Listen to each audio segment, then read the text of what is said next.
iya tureba episode ya 7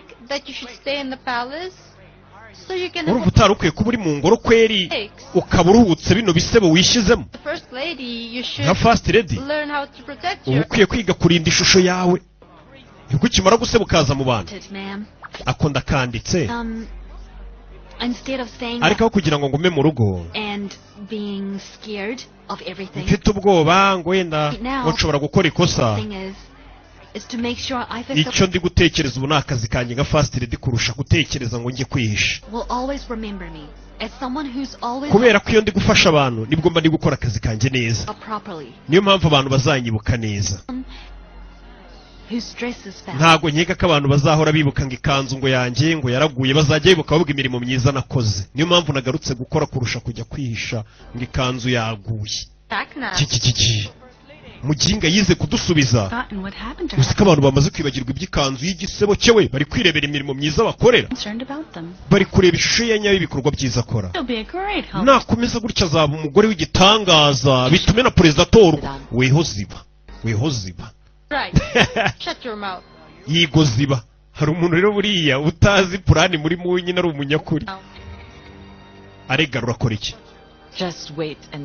mwe mutegereze murebe ndamutamo umugore ari kwiyamamaza abantu bakora amatora nyine bakora kompetisiyo itari fair abantu bashaka bashyiremo n'utundi tuntu rebe bajepe bari hano. Hi. Hello. So, are there any other questions? Hari ikindi kibazo gihari? No questions. Nta kibazo gihari. No, sir. Nawe ntacyo. Adjourned. Thank you, sir. Excuse me. Yeah. You're excused.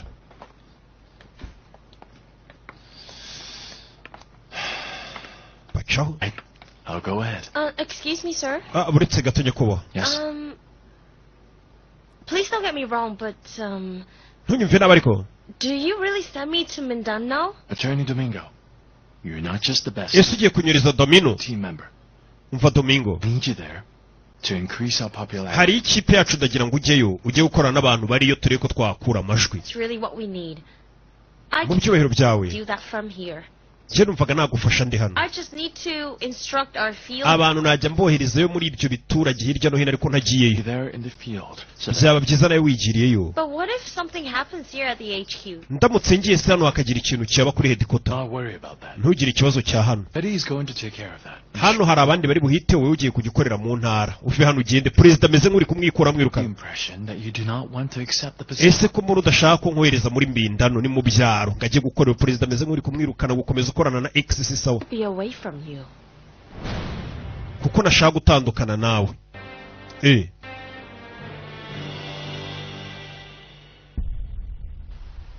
Baby. Come in, everyone. If you want delicious. Karibuni bakiriya beza mukeneye ibiryo byiza nta handi wabisanga. Good. Bano bari kuyobora abantu mu karesitora kabo. Welcome, guys. Welcome. Yeah, wagira ngo ni mu biryogo.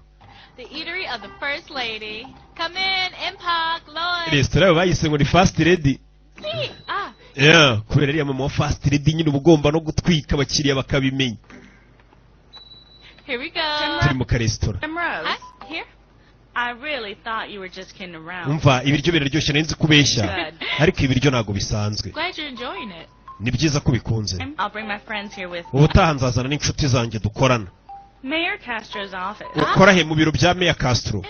Yeah. Azongera kwiyamamaza yego. With the campaign. Duhugiye muri campaign ubuye. Wish that my coworkers were like you. Sha abantu dukorana baye bameze nk'aho byaba ari byiza. Ari beza ni kuvuze oya. They were loud and lively too. Oya ari ba bantu nyine basakuza bakunda akazi bakora. Here. Okay. Enjoy your meal, ma'am. Here's your Sawa muryoherwe fata amazi. next time. She's pissed me off. Karanandakashe. Uravuga iki? I mean, the political campaign Iyi is campaign ya politiki turimo igiye gutangira. soon. And as your political director, Rero nka political director be wawe here. nkeneye kuba ndi hano. Well, just in case that Mu gihe abanzi bashobora kukugabaho ibitero cyangwa bakabitugabaho nk'abari muri campaign really be able to nkaba nakugira inama y'icyo ukora that you need to do. nk'umunyamategeko. Mr. President, Mr. President, what other reasons would there be? niye mpamvu yindi yumva se yatuma ntashaka kujya gukorera mu ntara nshaka kuguma hano ndi kumwe nawe? ni nko kubwira turumva se ari ukugukunda. Bebe Senator Trinidad, how confident are you that you will be PGA in the... Senateri Trinidad, urumva wizeye bingana iki kuzatsinda no matora yo kuba perezida? Because I know that our people will vote wisely. Icyo nzi cyo nuko abaturage bacu bazatorana ubwenge. Economy. Kumbe hari uwaje hano. Hari uwaje hano senateri uri kwiyamamariza kuba perezida ari hano hari uwaje. Program. Senateri Alegara! Hari uwaje agiye kumujomba icyuma baramufata. Senateri bari bamujombye icyuma abajepe baratabara.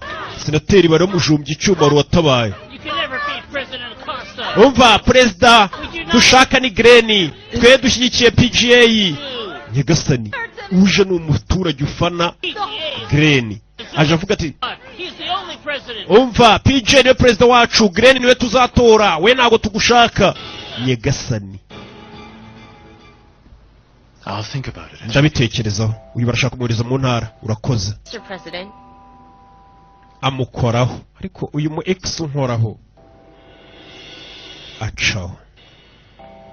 Perezida meze nk'utamushaka anashaka kumwohereza kure kukarabona gukorana n'umu ex kandi uri umugabo wubatse uri na perezida kanya kariko kose bagushuka. Abagabo ngo barashukika. Sir, we have a situation. Dufite ikibazo. Problem. The former First Lady, Senator Allegra Trinidad. Uwahoze ari First Lady Allegra Trinidad uyu mugoroba ubwo yari ari gutanga interview yiyamamaza, umwe mu baseriveri bari biyoberanije yashashe kumujomba icyuma asakuza kashyigikiye perezida Greni. Ibyo ngibyo bishobora kuhita bivuga ngo ririya shyaka ry'uyu mugabo niryo ryatumye umwicanyi ngo yice senateri. Do not worry, Madam First Lady. Ntugire ikibazo Madam First Lady. She was hurried to the hospital. Ameze neza nta kibazo afite. Bamujyanye kwa muganga. Mr. Melody. If it happened to me, I would be so traumatized. Bira bintu bimbayeho ntakiri ihungabana. Sir, when she's available, I'd like to speak to her. Nafa mu bitaro mubwire tumuvugishe. Senator Trinidad. Ndashaka kuvugana na Senateri Trinidad. She gets the justice that she needs. Abona ubutabera bwe pe kuba bari bamujombye icyuma tugomba kumushakira ubutabera. With your permission, I would like to help the police officers. Najya gukorana na polisi tugahata ibibazo uwo muntu. Ni umujepe. How are you, my love? Mr. Sheri. I'm scared, Glenn. Mfite ubwoba Glenn. I thought he was going to attack me earlier. I was reminded of you and the kids. Kare bajya kujombura mu senateri nenzika ninge batatse. Nahise ngutekereza n'abana. Kandi ngiye macakurira abana bacu. Ndashaka kuzabona bakura. Bimeze sawa. Biraza kumera sawa. Byose bizamera sawa.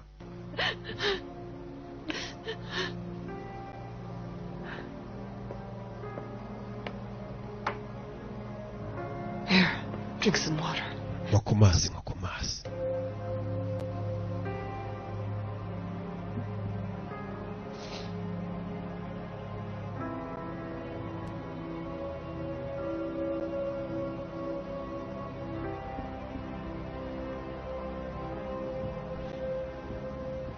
Yeah. I've been in the world of politics for Yes, aza kuri kamera namaze igihe muri politike. And this never happened. Ibintu nk'ibi ntibyigeze bimbaho ngo bashake kunyica. This is the first time that I've gone. Ubu ni ubwa mbere umuntu agerageje kungirira nabi. But why now? Kubera iki ubu ngo wari washatse kungirira nabi? Kubera iki nge? The answer is quite simple. Igisubizo kiroroshye. My enemies. Ni ukubera ko abo duhanganiye umwanya w'ubuperezida bashaka kuncecekesha. Kuko ndi kwiyamamariza kuba perezida abo duhanganye barashaka kuncecekesha. Because they know how determined. Kubera ko bazi ko namaramaje nshaka guhindura ibintu byinshi mu gihugu nkabishyira ku murongo. Kuko guverinoma iyoboye ikora amakosa menshi nshaka gukosora. Ndabizi. Ndabizi ubusu bwa nyuma bagerageje kunyica. But I should not show fear. Gusa ntabwo ngomba kubereka, ngomba gukomeza ngahangana. I just pray that they don't do it now. Icyo nsengera nuko batanyica nonaha. I hope that I can win the trust of wenda nkabanza nkigarura icyizere cy'abantu nkaba perezida ngahindura ibibazo biri mu gihugu nkazabona gupfa. Uramwumva ariko ukuntu ategura. Byibura nimara gukorera abaturage banjye narabaye perezida nibwo napfa ngapfa nishimye. My duties to our people as well as kuko abaturage mbarimo ideni ryo kubanza ngatunganya igihugu cyanjye nimba perezida nintorwa. Uyu mugore neza ibintu wagira ngo niwe wabiteguye, avuye kuri kamera kuvuga ngo aho duhanganye kwiyamamariza ku buyobozi nibo bari kunyoherereza abicanyi. Dore kwirizo yuko twabonye avuga ngo afite plani nyinshi. Hano ni handi abantu beta bahindukira bagatangira kuvuga ngo perezida uriwe yashatse kwica bahanganye. Excuse me? Rwesanza. Hite. Sanze kuri telefone. Bella. Harya bakwita Bella. You even managed to enter Malacanang and become the assistant of one of President Akota's... Harya wabigenje ute kugira ngo ubure umuntu wungirije umuntu hafi wa perezida? If it weren't for your help, nta kintu nakoze rigane urandenze no mu kazi. Sir Yesi to accept me as his assistant. Yese niwe wamfasha ngira assistant we. Nta nubwo bazi kuri boss wanjye. Cicika. No. What is the plan? Ese plan yindi dufite ni iyihe? Plan dufite ni iyihe? Bano barakorana n'abaje kugemukira perezida. Rebe. Is it that you want to kill Senator? Kuki washatse kwica senateri Trinidad? The hindrance to President Acosta's victory. Kuko yashaka kubuza perezida mfana kuba yaba perezida. Need, not Senator Trinidad. Senateri Trinidad ntabwo tumukunda, twe dufana PGA ni ishyaka. Dufana Green. PGA does not tolerate the use of violence. PGA ntabwo bishimiye runo rugomo wakoze. That he always promotes peace to his. Ndetse ahora abwira abakunzi be ngo birinde urugomo. Ujya ureba amakuru. PGA buri gihe tubwira ko twitwara ko tugomba no kurinda ahazaza h'igihugu cyacu. Rero nanjye nakurikizaga amategeko ya perezida usanzwe uriho njya kurinda abashaka kumukura ku butegetsi biyamamaza. Nje ntabwo ndi umugizi wa nabi, ndi intwara ahubwo. Nje nagerageza kurinda perezida murinda abanzi be. Rebe. Sir, we already interrogated the suspect. Ushinjwa twamuhasi ibibazo. Ngo yagerageje kwataka senateri Trinidad kugira ngo akureho abantu bakurwanya kuko agufana. Nubwo ntawe umuriye nabyo ariko ibyo bishobora gutuma senateri duhanganye mu matora Trinidad abikoresha avuga ko ari njye watumye abanshyigikira. Will she really do that? Gusa ibyo biraza kubikora. There are times when the other people you treat as rimwe na rimwe abantu dutekereza ko ari inshuti zacu nibo birangira batugambaniye. And that is why you should choose your friends. Niyo mpamvu ukwiye kwitondera abo wizera wa mugore we. Uyu mukozi wo mu rugo, abakozi bo mu rugo nta kibazo bafite, ntabaza umuntu wamurwanya. It's Ingrid. Ingrid arampamagaye uretse gato mwitabire. Uyu mugore wanjye ukomeje kwigira inshuti y'umu ex wanjye we. I'm fine now. Meze neza ubu. I was pretty tense. Nari mfite ubwoba. That's very kind of you. Urakoze rata kuba warumamagaye ngo mbaze amakuru perezida rebonye buntu umugore wasigaye ari inshuti y'umu ex ariko uyu aba ex bararenze. Excuse me. Grene umpaye akanya nje kwivuganira na Ingrid, inshuti Imana yanyihereye, ntazi ko ushaka kumurangiriza umugabo. Aba bagore nabi ibintu bazatuzanira musigiye mugenda mwigira inshuti y'aba ex bacu mutabizi kubera twabibahishe. Urebe. According to our sources, she left her last job. And then she was offered a bigger compensation. Umva, Ingrid nasanze aho yakoraga arahasezeye bamuha n'impozamarira. 3 big businesses in the Philippines. Afite n'izindi business 3 muri Philippines. And she chose an NGO that had ariko yahisemo kuza kurwanirira abakene no kuvugira abakene muri NGO. Thank you, Conrad. Urakoze Conrad, na makuru bamuneki. Have a good rest. Urebe.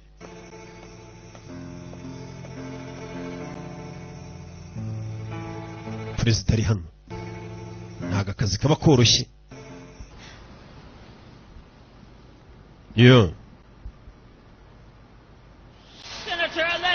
Yatangiye kwibuka senateri Allegra kare, habuze gato bari bumujombye icyuma umuje paratabara kubita umuntu amushyira hasi. Bebe. PJ niwe wacu. Yarabyibuka.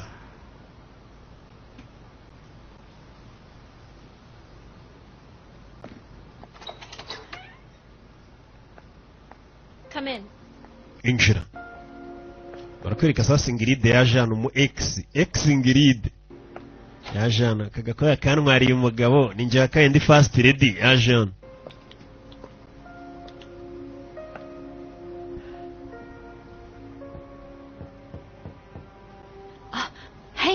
Ingrid. Lady? Hello. You look like you're deep in thought. Are you okay? Set.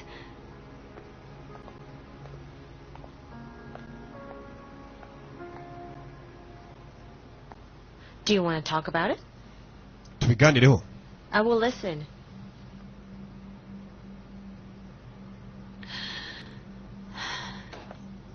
Ingrid. I Ingrid. think you have heard about what happened to Madame Lee. Ndabizi wumvisha ibyabaye kuri Madame Alegara. Getting to me that she is even using Biri it. kumbabaza kuba atangiye kubikoresha kugira ngo asebye izina ry'umugabo wanjye mu matora. He definitely has nothing to do. Kandi Green ntaho ahuriye n'ibyabaye n'uriya mwicanyi. You still have no idea of politics. Na n'ubu ntabwo uramenya ibya politiki wa mukobwa we. You know, if Senator Nimba Senateri Trinidad playing the atangiye kwigira victime, find somebody to blame. ni ukubanga abakeneye umuntu bashyiraho amakosa. I know that. Ibyo ndabyumva. I just feel very bad for Ntangiye kubabazwa na Green umugabo wanjye. saying anything. I can feel that he's affected by Nubwo nta kintu yabivuga ariko ndabizi arababaye. Abantu bari kumutuka ku mbuga nkoranyambaga ngo asigaye yohereza abayoboke be ngo bajye kwica abandi bakandida. something wrong. Kandi ntahuriye nabyo.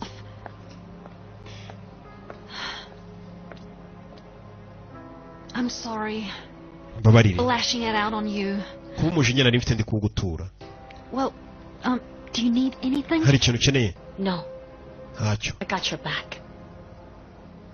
Nari nje kugusura gusa nkwereke ko ngushyigikiye. Thank you. Urakoze. Gusa perezida ngarabaye ku mbuga bari kumutukanga abayoboke bawe uri kubohereza bajye kwica abandi bakandida muhanganye. Are you sure that I won't get dragged into this? Izina ryanjye ntabwo riri buze kuvugwa muri ibi bintu. Order. Nta nubwo azi ko ari we wamutumye. Besides, I've learned my lesson. Ikindi rega wampaye isomo. Ubu nsigaye nkora akazi ku buryo nta muntu wamenya ngo yatumwe nandi. I'll give you a call if I need you for something. Ndaza kuguhamagara ninga ukenera uyu mugore niwe watumye abicanyi ngo baze gushaka umujomba icyuma noneho bigaragare ko perezida uri hari washatse kumwoherereza abicanyi. Niko politiki ikinwa. Okay, sir. Yego senateri. Ukuntu politiki ikinwa.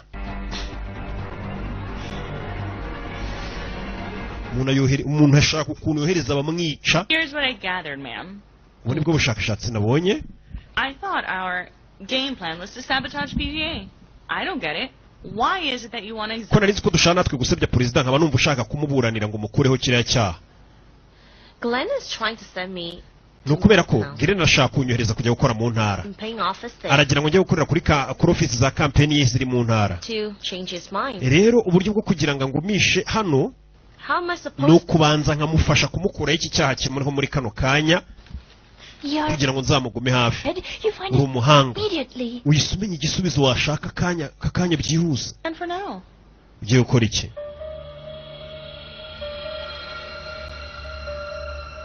Rebe.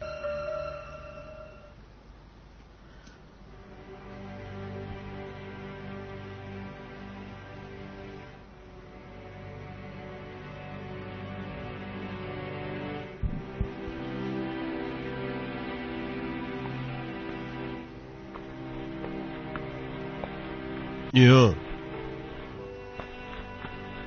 Honey, Honey.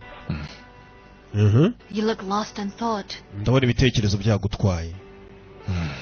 The result of the presidential survey is out. My score dropped by 3 points. Umva nagabanutse amanota 3 bitewe n'uriya mwicanyi. It is. Nibyo senateri Trinidad ari kunshinja ngo ninjyohereje abantu ngo bashake kumwica. Amanota yanjye yasubiye inyuma. No big deal. Abantu nyine bahita bavuga ati mbega perezida w'umwicanyi wohereza abantu. Ariko ntugire ikibazo. I think you should place too much focus on the result. Wowe komeza wite ku birindi biri buze kuvamo. Here's what we'll do.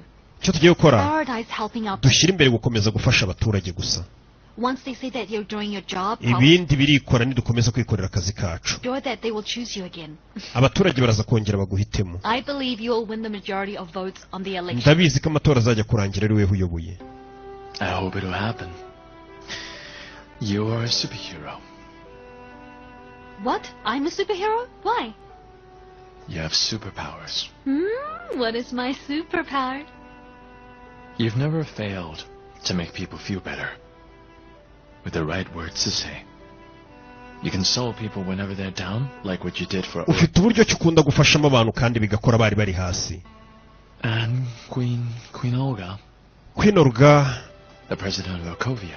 Reba president wa Arkovia. And now, reba none ubu nanjye uri kumfasha. Thank you, Melody. Urakoze Melody, umuntu ari hasi ngo afite ukuntu azi gufasha abantu n'umukobwa. It's nothing, my love. Mayra vubira ntacyo bivuze. If you need to talk, or if you have a pressing problem, I'm here for you. Nuzagira icyo ukenera ndi hano ku bwawe. Listen to you. Yeah. Besides. Kandi ikindi. I have another superpower. Buriya mfite izindi mbaraga zidasanzwe nge. Really? Koko se? Nizihe? It's only activated when the children are asleep. Iyo abana basinziriye izo mbaraga nibwo zihaguruka zigakora. Izo mbaraga tugenda zinyereka ubwo abana basinziriye. Imbari izihe?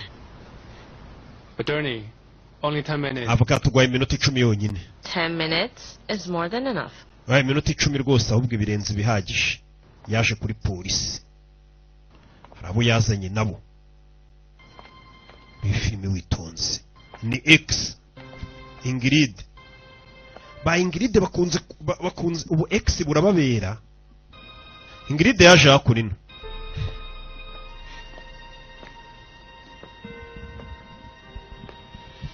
Yeah.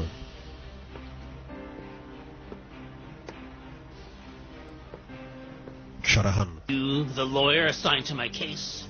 Niwe avoka bashyize ku kirego cyanjye. Mr. Cowles, I would like to make a deal with you. Ndashaka kumvikana nawe. Twumvikana iki? I did some research on you. Nagukoze ubushakashatsi na famille yawe ndayimenya. Guess what I found? Namenye ko ari ibihumbi 300 wahawe byashyizwe kuri konti y'umugore wawe icyumweru gishize. Not my business. Ndashaka kumenya aho byavuye, ibyo ntago bindeba. I guess. Njyewe rero ndakeka ko. But I keep wondering who did that? Ninde ushobora kubafasha amafaranga na gutya akayashyira kuri konti y'umugore wawe? Who could it be? Ku mugabo nkawe w'umufundi usanzwe nta mafaranga ugira. I have nothing to do with it. Ntabyo nzi by'amafaranga ari kuri konti y'umugore wanjye 300. Mr. Cowles. Mr. Cowles. You must love your family. Ndabizi ko famille yawe yikunda. And you don't want them to get hurt. Ikindi nagushaka ko bino bibazo nabo baza kubyisangamo ibyawe bikamenyekana. Uranyumva? But if you're still trying to keep the truth. Ariko nuramuka uvuze ukuri. I'll make sure that ndakora uko nshoboye. Your wife will go through all this. Umugore wawe iki cyane kize kumujyaho kuko nawe ubutwamushyire icyaha cyo kuba yakiriye amafaranga ugakora akazi. Umugore wanjye nimushyire muri ibi bintu. Umugore wanjye nahuriye n'ibi nakoze. Aha, biriko biraza. You can tell me the truth. Mbwiza ukuri rero. Mbudashaka umugore we tubimuzanamo. Ndagusezeranya. Umugore wawe ntago ari buze kubijyamo. Nuvuga ukuri. Baby. Hakurino. Just several days ago. Muraho. Minsi mike ishize. Roland Carlos yafashe icyuma yataka senateri ashaka kumwica. Senateri Alegria Trinidad. Amakuru twikuriye muri polisi. Uyu mugabo yabeshye ko ari umufana cyane wa perezida uriho Glenn, ariko sibyo. Ahubwo ukekwa Roland Carlos yaje kwemera icyaha ko ari abantu bamuhaye 300,000 bakabimwishyura kugira ngo akore icyaha yiyitirire ko ari umufana wa perezida kugira ngo perezida bituma abaturage bamwanga bumve ko ari utuma bicanyi. Ikindi Carlos yavuze ko nta hantu namwe ahuriye na perezida ataba n'umwishyaka rya atari n'umufana watanamuzi. Uwamwishyuye amafaranga ngo 300,000 yashakaga ko izina rya perezida uriho n'ishyaka rye biseba. Bivuze ngo senateri Trinidad bari bagiye kujomba icyuma ntago ari wenyine victim muri hano, ahubwo hashobora kuba ari na tekinike za politike zakoreshejwe kugira ngo perezida uriho amajwi yasubire hasi. Kuki mutari mwamenyesheje ko Ingrid afite inama n'abanyamakuru? According to Teddy, it was not them. It was all Addie Domingo. ati byose byabaye byihuse cyane njye rwose Ingrid aranyemeje Only she can make the suspect niwe wenyine ubashije kumvisha uriya mugizi wa nabi kugira ngo umugizi wa nabi yemere ukuri yemere icyaha yakoze izina ryawe urabona ko rikuweho icyasha abantu bari batangiye kugwagurukira n'amajwi yamanutse ndi kureba no ku mbuga nkoranyambaga abafana batangiye guhaguruka bakuvuga neza bari kukugarukira bavuga ati n'ubundi perezida twari tubizi ko atabikora ubundi niko bigenda iyo ukoze ikosa abafana barahubagurika uyu muntu ni mubi byagaragara ko urengana bakagaruka ariko njye narabibonaga ko atabikora Ingrid ni umuntu w'ingenzi muri kampeni yawe ubonye ko ari umuntu ufite ubushobozi bwo guhandura ibibazo bikomeye ahari tekereza ku mwanzuro wawe urekeraho kumwohereza gukora mu cyaro cya Mindano agume hano mukorane kuko uriya muntu afite ubwenge turamukeneye nibyo Ingrid yashakaga ko batamwohereza mu cyaro yashakaga kuguma hafi ya perezida aba ari hafi ya perezida kugira ngo yikorere utuntu twe gahunda afite no gushyira hasi perezida burundu hari igihe muzajya mugira ngo abantu muhanganye nawe mushaka umwanya w'ubuyobozi kumbe harimo n'umu ex waho ushaka gushyira hasi Why is it that we depend on a smear campaign when we can easily beat GPA simply with legitimate public service and Allegra's good... Ese ubundi kuki turi kugenda ku bantu duhanganyeho kugira ngo dukore ibikorwa byiza bikurura abaturage umva Allegra afite umupango mwiza uriya mugore bita Ingrid araje amwicira gahunda kandi abaturage bari batangiye kumukunda ahoranywa ni perezida uhora ari kwiyamariza kuzaba perezida ariko ahora yinywera akantu gasembuye nimba azakiyobora ate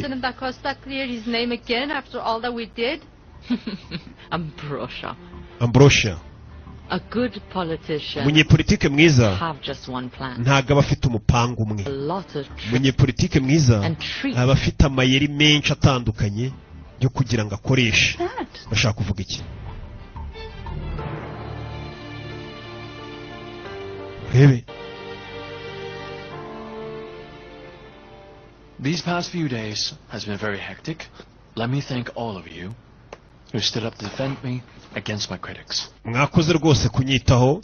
I think we should thank Attorney Domingo for clearing your name. Avoka rwose Domingo yakoze akazi keza Ingrid Domingo. Come on. Aha ni bisanzwe. Do my job. Nakoraga akazi kanjye bisanzwe nta birenze. Same team. Ikindi turi ikipe wakoze cyane kuntabara abantu bari bamuhagurukiye perezida bamwanze ngari gutuma bicanye ngo bica abantu bahanganye muri politiki Proactive and you took the initiative to find a solution. For that you deserve a round of applause. wakoze rwose gufata icyemezo ukajya gushaka ibisubizo bamuhaye amashyi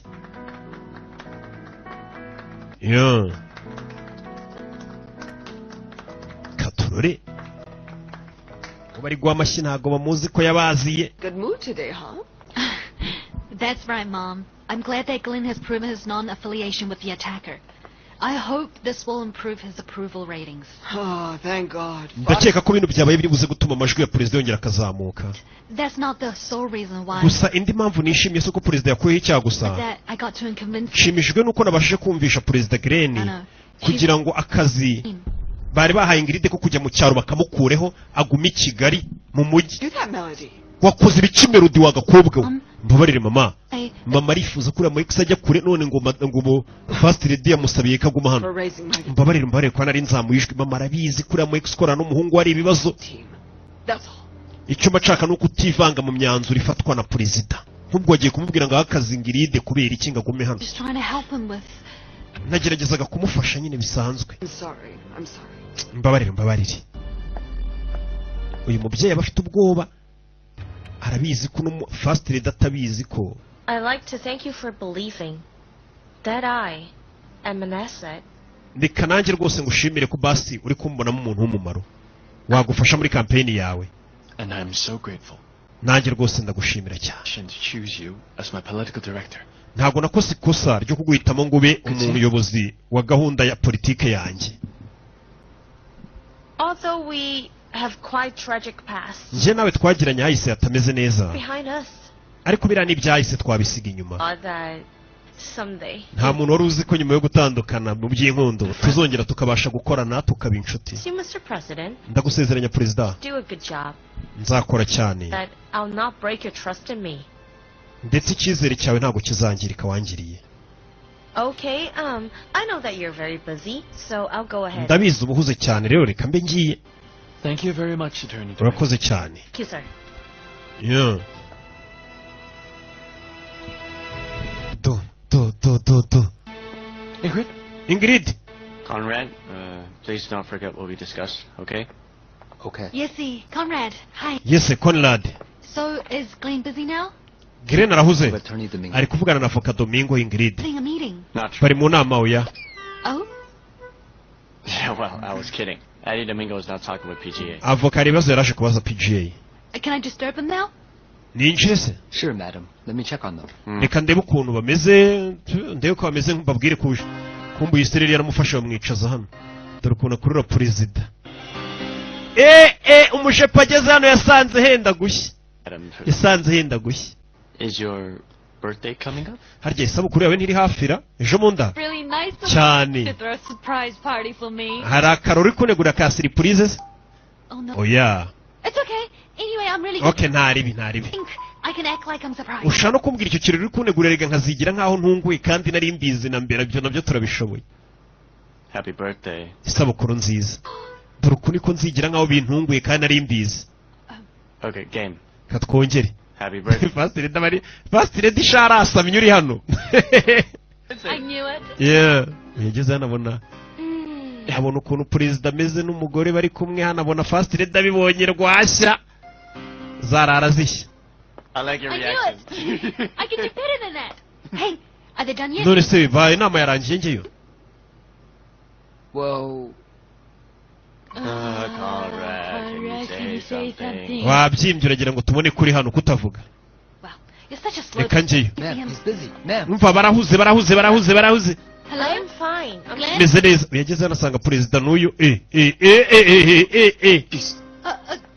Glenn, what happened to Bigenze biti Ingrid abaye iki? Ingrid, are you... Ingrid umeze neza. sorry, I'm feeling dizzy. Isereri imereye nabi. Let me take you to the clinic. Reka ngujyane kwa muganga uyu nta bintu bibi yatekereza n'umwana mwiza ngo umugabo yarari kunca inyuma ibyo bitekerezwa namwe nyine n'ubundi b'abagore b'ibirara muba musanzwe mwiyizi hizo ngeso. Hako umugore wundi urabona kaza kayita uvuga tubwo umugabo wanjye yarari gufasha umuntu urwaye urembye umugabo wanjye ndamuzi. Thank you. Hey. Twigendere kwa muganga.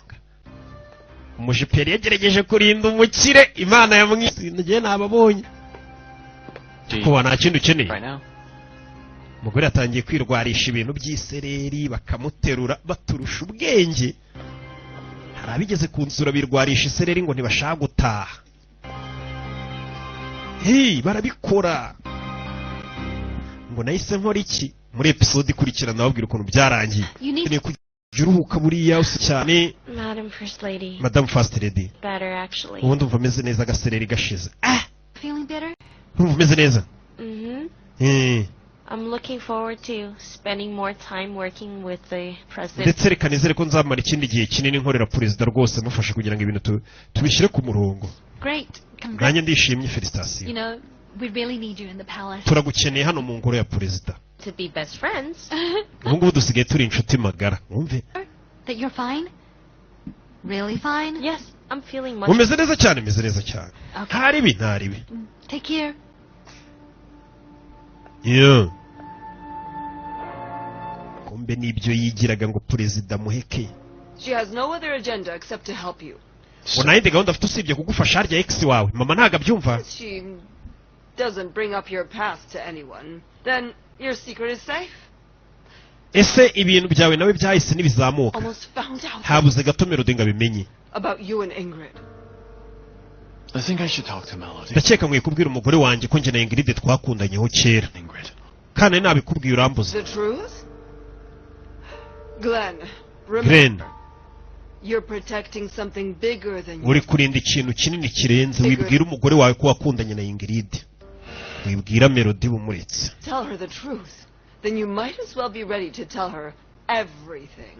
Kuko nuramukubwiye umugore wawe ubwo bizamusaba umubwire n'ibindi byinshi Glenn. Glenn, what is it that you want to... Nibiki mama wari kumbwira ngo ugomba kunsobanurira. Hari kukubwira.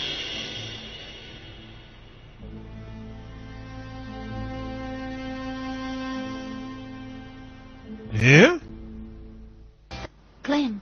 Glenn, What were you discussing with Mom? we na mama mwavuganaga iki? Tell me. Mbwira.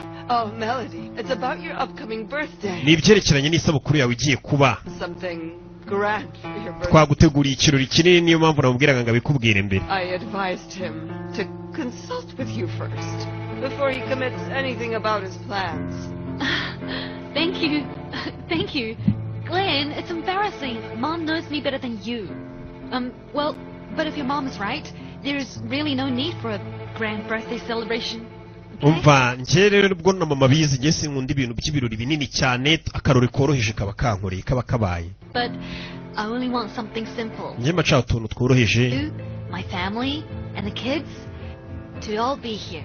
It'll be great. Icyo nkeneye nuko mwebwe n'abana muzamuhari gusa nta bindi nkeneye. So it's settled.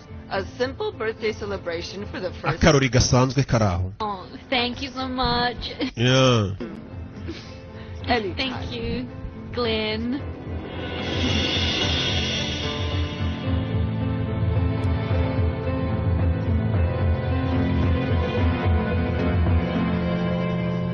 Yeah. Come to the birthday party. Of course. Even if he Uraza kuza mu isabukuru yego. still come to the party. Ntago nabura mu kirori cya Aunt Melody. You are so silly. But, kidding aside, have you decided to decline the offer that Zed made that day? Watekereje ibyo Zed yagusabye? Assuming that I will decline his offer. Njye ndi kumva ntashaka gukorana nawe. Compete against each other in the upcoming student council elections. And that is bad because? Nina, I'm your boyfriend. You are my girlfriend. If we're competing in school politics... Umva uri sheri wanjye nujya gukorana n'uriya musore ngo namwe mwiyamamaze nanjye ndi kwiyamamaza muraza ko mumeze nkaho uri guhangana na sheri wawe. Well, you sound like you've made up your mind. Birasa nkaho wafashe icyemezo cyo guhangana nanjye. I've decided to join Zed's party. Yego, ngiye gukorana na Zed twiyamamaze. Nawe wiyamamazanye ngo n'uwo mukobwa wawe mwahisemo kwiyamamazanya. For the students Duwaye na duwayene. get elected. And second, they asked me, unlike you. You didn't even stop to think, to ask me when Max invited you to join her Ubwo wa party. mukobwa azagusaba ngo mwiyungeho mujye kwiyamamaza ntiwigeze unangisha inama wahise ubijyamo naho ngiye nabanje no kukumenyesha. Didn't invite you. Actually, my dad is the third reason why I decided to run for student council Papa wanjye nawe ari mu mpamvu ya gatatu yatumye nemera kwiyamamaza. president. Kubera ko papa wanjye ari perezida nanjye ngomba kumuremeraho nkaba umuntu mwiza nkawe nkayobora abanyeshuri. Between us because of this. Of course. May the best candidate win, Nina. Sawa reka noneho umukandida urenze azatsinde. We na Shere bagiye guhanganira mu matora biyamamaza kuba duwaye na duwayene. You got home early. Class is over? Mommy, instead of playing at school, we think we should play with you. We would rather spend our free time helping you. Urabizi umwanya wacu wo ku ishuri tugiye kuza umwanya twavuye ku ishuri tugiye kuza tuza tugufashe hano. Right. Ntabana. That's very kind Ni ku kazi ke. So much, kid. Of course, Mommy. Yeah. Hey, everybody. I taught them really well. Umva abana ninjye wabatoje ujye ubyibuka. You're so mean. Abana baje kureba First Lady ku kazi. Yes? Is there anything that we can do? Hari ikintu twagufasha hano. Help me with these. Distribute these packages to them. Urabizi bino bintu mubipakire mugende mubihereza abantu. Ibyo guha abantu First Lady asigaye afasha abantu hano. Nicole. Yafunguye ikigo cyakira ibibazo by'abaturage. Yeah. I'll take care of it. Here. Hey, Nicole, do you want to help Pepita over there? Nawe urashaka gufasha Pepita hakurya iriya ngwino tukujyane. Alright. Ni Nicole. Sit here.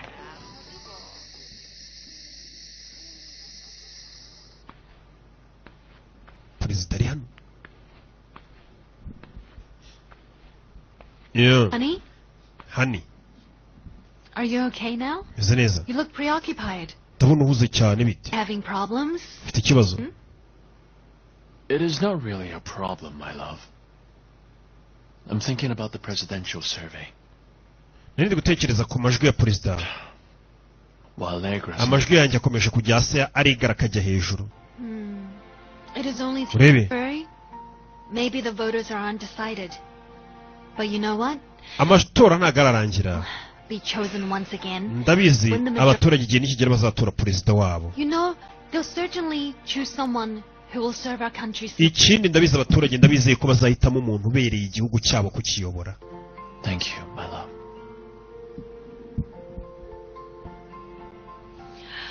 Well, My birthday is coming up. What's your gift for me?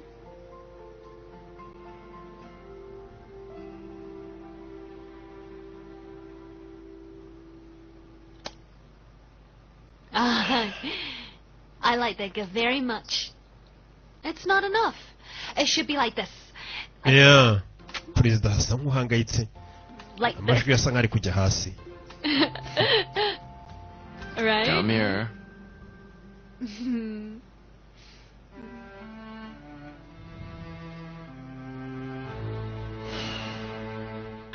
I want to go home so bad now. Umukobwa wanjye ruri amaze iminsi adataha. Madamu First Lady. Those people are keeping me here. I just can't go anywhere right now. Sinabasha no gutaha mu gihugu kubera kontara mfite hano. And you will go back to Ntugire ikibazo turaza kugufasha nibyo yirirwamo. Urakoze Madamu First Lady. Agira gutya akitaba amatelefone ye. You always have those who are in need. Ibyo bavuga ni ukuri ko kiteye gufasha abantu. I appreciate it. If you could. Turagushimira. Ari kwakira amatelefone y'abantu bamuririra abagomba gufasha. And my break time is over. Amasaha y'akaruhuko yanjye arangirika nsubire muri shift. As soon as we make any headway. Umva nihagira amakuru tumenye umukobwa we turaza kukumenyesha. Take care. Thank you. Wiyiteho.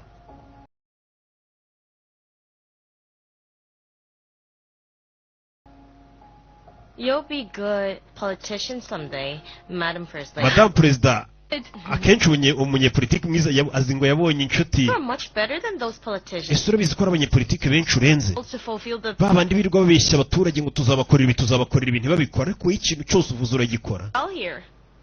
Yamabati. Why don't you have your campaign? Ese undi wo kukitiyamamaza. Glenn is Reka. not me. Glenn niwe munyepolitiki ntabwo ari njye munyepolitiki. If you ever change your mind, nuhindura ibitekerezo just let me know. Your uzaza umenyesha tukwamamaze nawe ube perezida wanjye. I'll be your campaign Njye director. nzakubera campaign director wawe twiyamamaza ube perezida. Everything to me. Ibintu byose nzabyitaho. Yego ye. I'm not running for anything. Oya reka ntabwo nifuza kuba perezida none. Free. Are you free? Ahubwo se ejo ufite umwanya. Why? Kubera iki umbaza? Ejo hazaba iki? It's my birthday. Ejo ni isabukuru yanjye azinga ari kubwira inshuti ni gutya abakobwa mwirirwa mutumira abanzi. Family there. Ndagutumije ejo uzaze mu nshuti n'abavandimwe mu rugo dusangire niko mwirirwa mudushumuriza abantu. You can think of me as your friend. Nejejwe nuko numvisha kumfata nk'inshuti yawe. A prior engagement. Gusa ejo hari ibintu by'ingenzi nagomba kujyamo. Sinzi neza ko nzabasha kuboneka. Is that so? Mba ariko bimeze. Too bad. Birababaje. In fact, Ingrid, well, you're my first friend. Gusa uri inshuti yanjye nawe urabizi. So if your appointment ever gets cancelled, join us. Izo gahunda zawe nizitaba uziyizire twijyanire rwose mu isabukuru yanjye. I'll do anything for my friend. Ndaza gukora uko nshoboye nakorera buri kimwe inshuti yanjye rega. Yeah. My gosh, Jonas. You gave Nina a lame excuse. Umva izo nzitwazo uri gutanga ntago zisobanutse. Is she not sick of politics? That's her everyday life. But that's not the real reason. Why won't you tell her the truth? What truth? Denying. Why are you denying? Why can't you just tell her the real reason? How will I tell her then? Kuki uramukobwa utamubwiza ukuri gukomeza kugenda uca hirya no hino amubwira ngo biyamamazanye kumba rukamwemera. First boyfriend. Oh, Nina, by the way, I have no other identity other than being your boyfriend. Hey, Nina, by the way, I'm nothing compared to you. Okay, fine. Amubwira ngo ntawe umuriye nawe urarenze usibye kuba ndi boyfriend we nta kindi maze. We're not even asking her. Abana nabo bifite ibibazo byabo ku ishuri. Just to ask her to join the campus politics. Why would she be upset? It can't happen. Asa nk'uwarakaye kubera ko nyine winjiye mu bintu bya politike nta kundi byamera. But what? Kubera iki? I'm telling you that the real reason I want to do this is because I want to prove that I'm capable of winning on my own. Ngiye mpamvu bino ndi kubikora niyamamaza no kugira ngo ngaragaze ko nanjye natsinda ku giti cyanjye nta kindi. The boyfriend to her. I'm not taking advantage of her popularity. Kugira ngo atabona ko mba ndi gufatirana ubwamamare bwe ko ari umukobwa wa perezida kumva ko ari byo ngenderaho gusa ko nanjye ku ishuri natsinda ibyanjye nkaba ndi umuyobozi w'abanyeshuri.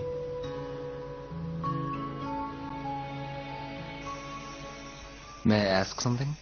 Yes, Conrad. It's about Attorney Domingo.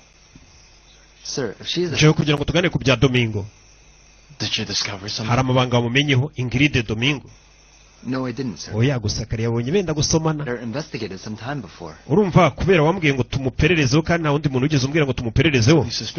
Umva mu gihe nta kintu cyo kubukeka turamubona ahubwo rekeraho no kumuneka. How is the investigation into the case of Senator Trinidad? Sir, until now. Ikirego se cya Trinidad kigeze wa muntu washatse kumujomba. Trinidad. But sir, I'm looking at it from a different angle. Ngende kubona mu buryo butandukanye. From a different angle? Mu buryo butandukanye gute rero? What if the attack against Senator Trinidad was staged? Ese bira bintu byuriya mwicanyi watatse Senator